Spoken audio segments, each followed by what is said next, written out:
अस्सलाम वालेकुम, welcome back. I am Hussain Sajid और इस वीडियो के अंदर हम देखने जा रहे हैं CS403 डेटाबेस मैनेजमेंट सिस्टम, इसका प्रैक्टिकल की असाइनमेंट नंबर 2, जिसकी की डेडलाइन 3 जनवरी है और ये 20 मार्क्स की आपकी असाइनमेंट है। और ये असाइनमेंट आपने वर्ड फॉर्मेट में सबमिट करवानी है। और इसके अंदर आपको जो है वो पर्पस क्या है इसका कि आप कंस्ट्रेंट को अंडरस्टैंड करें, प्राइमरी कीज़ वगैरह क्या होती हैं, और इसके अलावा जो कंसेप्चुअल डेटाबेस डिज़ाइन है उसको लॉजिकल डेटाबेस डिज़ाइन के अंदर कन्वर्जन कैसे करनी है। और आपने जो है हेडिंग के लिए जस्ट बोल्ड इसमें टेक्स्ट कर सकते हैं, फॉन्ट साइज 12 होना चाहिए, कलर ब्लैक और टाइम्स न्यू रोमन के अंदर आपने करनी है। और ये 11 से लेके 18 तक आपके जो CS403 है उसके जो है वो हैंडआउट्स को कवर कर रहा है, उसमें लेक्चर नंबर 11 से 18 तक। और 3 जनवरी आपकी डेडलाइन है। ये आपको एक सिनेरियो दिया गया है, ठीक है, स्कूल मैनेजमेंट सिस्टम का, जिसके अंदर एक एडमिन है, टीचर है और स्टूडेंट्स हैं, 3 मेन एंटिटीज हैं। और ये आपकी असाइनमेंट नंबर 1 यही थी कि आपने इन एंटिटीज की ER diagram, entity relationship diagram बनानी थी। और ये उसकी डिटेल सारी लिखी हुई हैं। तो आपने इसका ER डायग्राम तो पिछली असाइनमेंट नंबर 1 में बनाया था, तो आपने क्या करना है कि वो जो था वो लॉजिकल डेटा व्यू था आपका, तो उसको आपने सॉरी लॉजिकल डेटा मॉडल में कन्वर्ट करना है। वो जो ERD आपने असाइनमेंट नंबर 1 में बनाई थी उसको आपने लॉजिकल डेटा मॉडल में कन्वर्ट करना है, और या रिलेशनल डेटा मॉडल भी उसको कह सकते हैं, by using the transformation and mapping rules and constraints taught in the video lectures and handouts। और आपने उन रूल्स को फॉलो करते हुए इसको कन्वर्ट करना है। And also show the primary keys and foreign keys, और आपने प्राइमरी और फॉरेन की को भी यहाँ पे बताना है। और ये आपके पास जो है क्वेश्चन नंबर 2 है, उसमें एक relational model based on single structure and is known as a relation. The database relation is also represented in two-dimensional structure called a table. A table is given below, which consists of 6 rows and 8 columns. You are required to find the basic properties of database relation which are violating in the following table. So state the rules along with the location of column or row of violation। यानी कि आपने इस table को देखना है, इसमें 6 rows and 8 columns हैं। तो आपने वो जो 6 मैपिंग के रूल्स पढ़े हैं उनको यहाँ पे अप्लाई करना है और देखना है कि कौन कौन सा जो रूल है टेबल का, बेसिक 6 रूल्स जो हैं उनमें से कौन सा रूल जो है वो वायोलेट हो रहा है। ठीक है, सो इसका हम सॉल्यूशन की तरफ जाते हैं। तो हमारे पास जो है ये हमारे हैंडआउट्स हैं, और यहाँ पे आपका ये जो लेक्चर नंबर है हमारे पास आई गेस 14, जी लेक्चर नंबर 14 है। इसके अंदर आपके ये यहाँ पे रूल्स कुछ मेंशन्ड है। इन रूल्स को आप रीड करें तो पहला रूल क्या है कि each cell contains table atomic value. पहला रूल क्या है कि ये जो आपके पास ये टेबल है तो ये हर एक इसके अंदर ये सेल है, तो हर बॉक्स एक सेल है, तो हर सेल के अंदर एटॉमिक वैल्यू होनी चाहिए, यानी सिंगल वैल्यू होनी चाहिए, दो वैल्यूज डिफरेंट नहीं होनी चाहिए। ठीक है। सेकंड रूल हमारे पास इसका क्या था कि each column has a distinct name, कि जो हर कॉलम है उसका जो है वो डिस्टिंक्ट नेम होना चाहिए, यानी एट्रीब्यूट नेम, ये जो ऊपर है बोल्ड करके ये सिंगल होना चाहिए और यूनिक डिस्टिंक्ट होना चाहिए। कोई से भी दो एट्रीब्यूट है उनका सेम नेम नहीं हो सकता।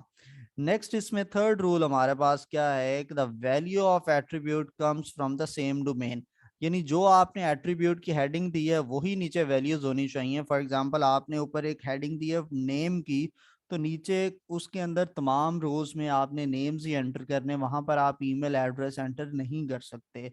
ठीक है। सो जो वैल्यू एंटर कर रहे हैं या वैल्यू नीचे लिखी है और जो ऊपर हेडिंग है वो सेम डोमेन के होने चाहिए। फिर the order of column is immaterial, यानी उसका जो ऑर्डर है उससे फर्क नहीं पड़ना चाहिए, कि अगर आप कॉलम्स के ऑर्डर को आल्टर भी कर दें, चेंज भी कर दें, फिर भी आपका जो टेबल है वो खराब नहीं होना चाहिए।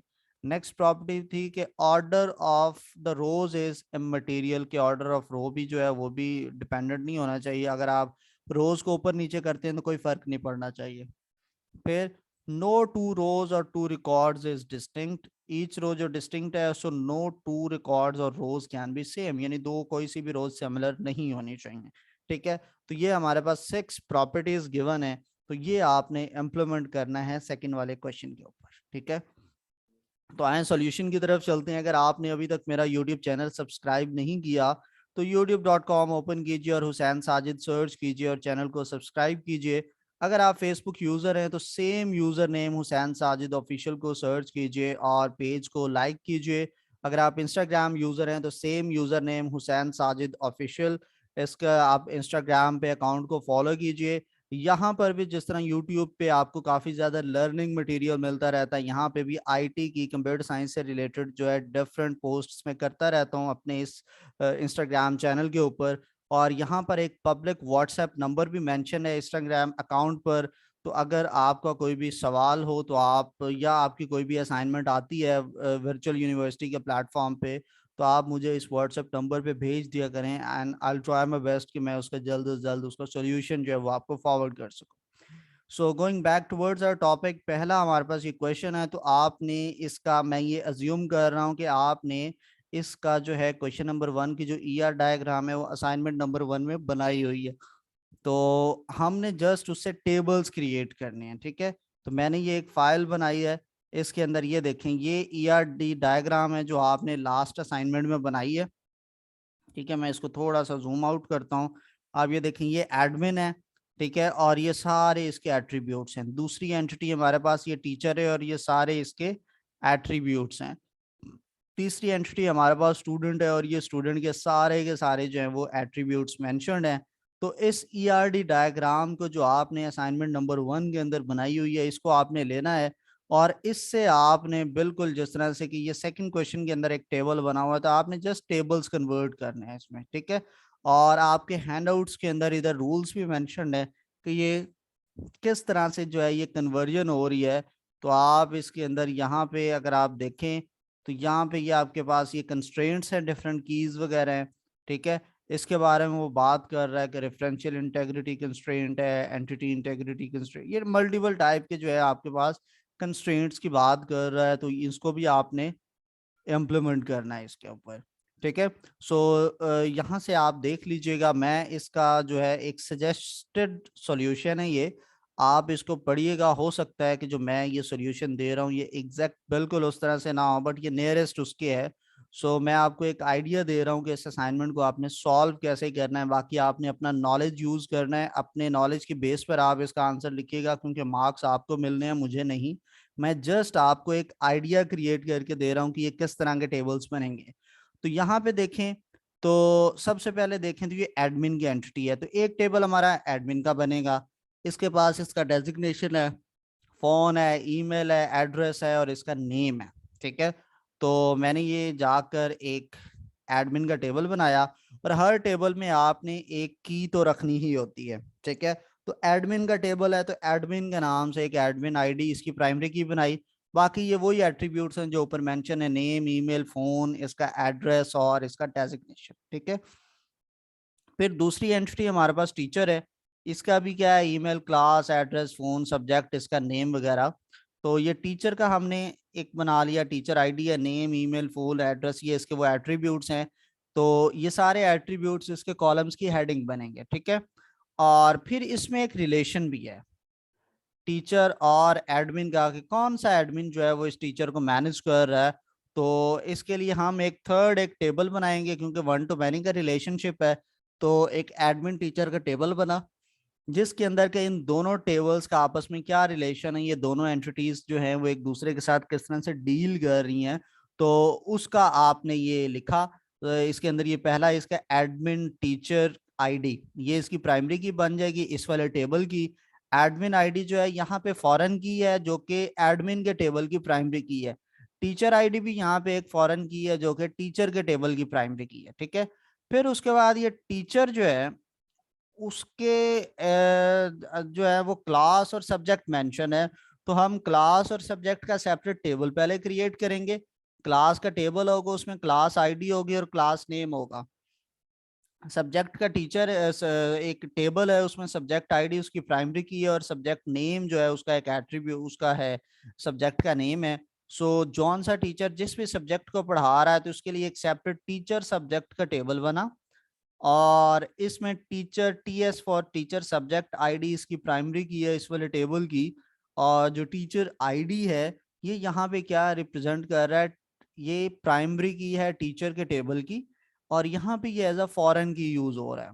फिर हमारे पास दूसरा आता है सब्जेक्ट।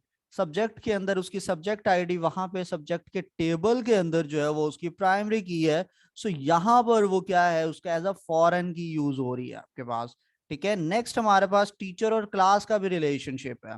सो एक सेपरेट टेबल बना और टीचर क्लास आईडी जो है ये उसका अपना जो है टीचर क्लास के टेबल की एक प्राइमरी की एट्रीब्यूट बना। फिर यहाँ पे teacher ID as a foreign key use हो रहा है, ठीक है, और क्लास आईडी भी as a foreign key use हो रहा है। इसको चाहे तो आप अंडरलाइन भी कर सकते हैं। ठीक है, ये सारे क्या हैं, फॉरेन कीज हैं, तो इनको भी आप अंडरलाइन कर सकते हैं। देन स्टूडेंट का टेबल है, तो स्टूडेंट का नेम, ईमेल और फोन नंबर वगैरह आया। ठीक है, और फिर इस टीचर स्टूडेंट के साथ इसकी क्लास का भी रिलेशनशिप है कि हर स्टूडेंट की क्लास भी मेंशन्ड होगी। ठीक है, सो उसकी क्लास का जो है वो आपके पास सेपरेट टेबल एक बना हुआ है क्लास का। तो स्टूडेंट और टीचर जो है क्लास के लिए एक सेपरेट हम टेबल बनाएंगे जो कि स्टूडेंट क्लास का टेबल होगा। यहाँ पर आप जो है वो एक इसकी प्राइमरी की क्रिएट करते हैं, स्टूडेंट क्लास की आईडी, एंड देन यहाँ पर आता है इसका रोल नंबर। रोल नंबर्स क्या है, ये हमारे पास प्राइमरी की है from student table, and class ID is the primary की फ्रॉम द क्लास टेबल। ठीक है, सो इस तरह से ये एक थर्ड टेबल है जो कि स्टूडेंट और क्लास के टेबल के दरमियान में वन टू मैनी का रिलेशनशिप डिस्प्ले कर रहा है। तो ये मेरा एक सजेस्टेड सॉल्यूशन है, ये एग्जैक्ट सॉल्यूशन नहीं है।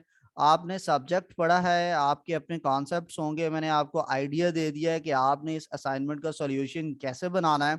सेकंड क्वेश्चन हमारे पास जो आया है वो एक टेबल मेंशन्ड है। हमने क्या करना है कि इस टेबल के अंदर जो रिलेशन के बेसिक 6 रूल्स हैं उनको देखना है और बताना है कि कहां पर कौन सा रूल जो है वो वायोलेट हो रहा है। ठीक है, सो हमारे पास पहला रूल इसके अंदर जो वायोलेट हो रहा है वो क्या वायोलेशन हो रही है हमारे पास, कि each cell of the table contain atomic value, कि जो टेबल का हर सेल है उसमें एक एटॉमिक वैल्यू होनी चाहिए। जबकि आप ये रो 1 कॉलम 8 के अंदर आप जाते हैं, हॉबीज का हमारे पास कॉलम है, यहाँ पर हॉबीज के 2 वैल्यूज गिवन है। हॉबीज के सेल के अंदर रो 1 और कॉलम नंबर 8 यहाँ पर मेंशन है कि cricket and football 2 different values हैं जो कि एक सेल के अंदर हैं। तो ये हमारे पास single value row 1 column 8 contains 2 values for the hobbies attribute. Next rule है कि each column has a distinct name of the attribute it represents। तो वो distinct होना चाहिए, वो कहीं पर भी जो है वो सिमिलर नहीं होना चाहिए। तो हमारा इसके अंदर भी वायोलेशन हो रही है। कहाँ पे वायोलेशन हो रही है कि जो कॉलम नंबर 2 और 3 है उसका एट्रीब्यूट नेम सेम है। ठीक है, सो कॉलम 2 और 3 have same attribute name। सो ये हमारे पास वायोलेटेड लोकेशन है कि यहाँ पर ये डिस्टिंक्ट नेम होना चाहिए जो कि हम वायोलेट कर रहे हैं, which is against the rules. F name both attributes have similar names. ठीक है, तो इसको हम यहाँ पे यूज नहीं कर सकते।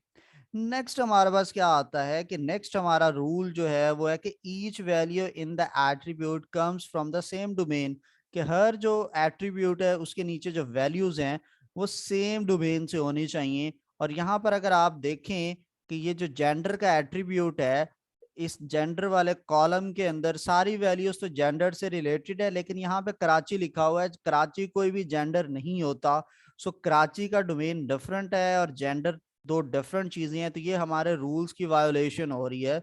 सो रो नंबर 6 कॉलम नंबर 4 इसके अंदर ये वाला सेल है जहां पर के आप इसको मैंने रेड कर दिया कि ये आप देखें ये कराची जो है ये वायोलेट कर रहा है रूल्स को। नेक्स्ट सेम रूल की वायोलेशन हमारी यहां पर भी हो रही है, रो नंबर 6 कॉलम नंबर 6 यहाँ पे लिखा हुआ male under the attribute of city.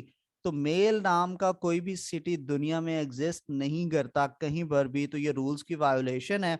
तो ये भी हमारे पास क्या है कि ये जो है male value it doesn't belongs to this rule this attribute domain. So इन दोनों की value and attribute have different domains which is the violation of rules. Next हमारे पास रूल क्या आता है कि ईच रो टपल और रिकॉर्ड इज डिस्टिंक्ट। क्या मतलब?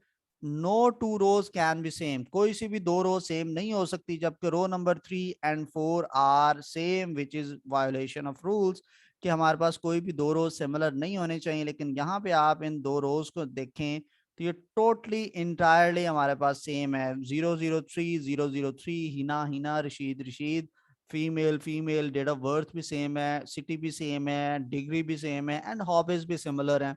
each and everything is same between row and 3 and 4, so this is again violation of rules। तो ये हमारे पास लास्ट इसमें पॉइंट है। तो 4 इसके अंदर उसने पॉइंट्स हमें बताए हैं और 4 मार्क्स का क्वेश्चन है और 4 डिफरेंट रूल्स की यहाँ पे वायोलेशन हो रही है, वो हमने मेंशन कर दिया। ये मेरा सजेस्टेड सॉल्यूशन था। आई होप आपको अच्छे से समझ आया है। अगर आपको समझ नहीं आया तो ये इंस्टाग्राम पे जाइए और यहाँ पर ये मेरा व्हाट्सएप नंबर मेंशन्ड है, आप इस पर मेरे से कम्युनिकेट कर सकते हैं थ्रू व्हाट्सएप मैसेजेस। आपका कोई भी क्वेश्चन है तो आई ट्राई माय बेस्ट मैं उसको जल्द से जल्द उसको सोल्यूशन आपको प्रोवाइड करूं। अपना ख्याल रखिएगा, इंशाल्लाह आपसे अगली वीडियो में मुलाकात होती है, तब तक अल्लाह हाफिज।